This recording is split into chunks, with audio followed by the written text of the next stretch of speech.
जब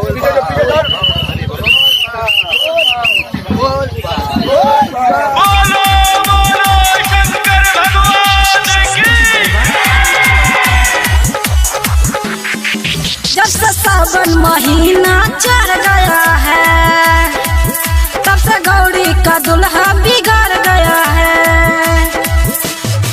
जब से सावन महीना चढ़ गया है तब से गौरी का दुल्हा बिगड़ गया है।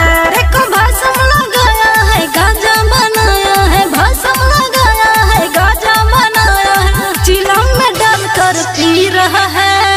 अरे सुनिएगा बुद्धिया डिलीट हो जाएगा है तो सुनाइए ना भाभी क्या बात है। सावन में गाजा चल रहा है, चिलम से धुआं निकल रहा है। सावन में गाजा चल रहा है, चिलम से धुआं निकल रहा है।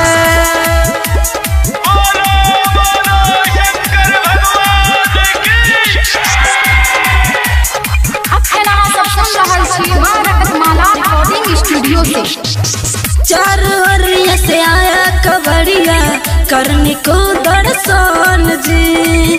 बोल बम बोल रही हूँ करूँगी अर्पण जी, करूँगी अर्पण। चारों ओर से आया कवड़िया करने को दर्शन जी। बोल बम बोल रही हूँ करूँगी अर्पण जी।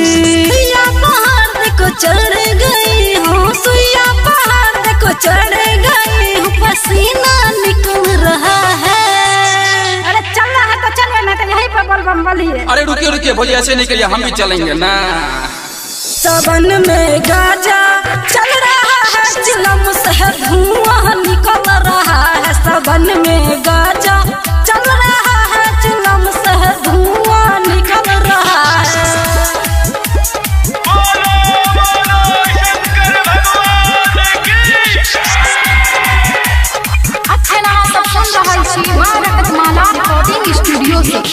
शहर के भौजी नब की दुल्हन ठुमका देखो लगा रही है।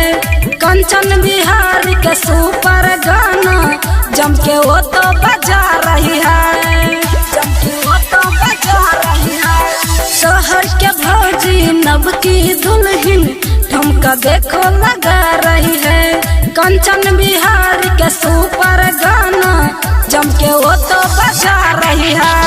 पर्दे बिहार बोलबम चलाए, नरेश बिहार बोलबम चलाए, शंकर सुधर रहा है। अरे अब तो सुधर जाओ। अरे रुकिए ना भौजी एकदम लगा लेते हैं। सावन में गाजा पी रहा है, चिलम से धुआं निकल रहा है। सावन में गाजा पी रहा है, चिलम से धुआं निकल रहा है। Mix by DJ Naresh.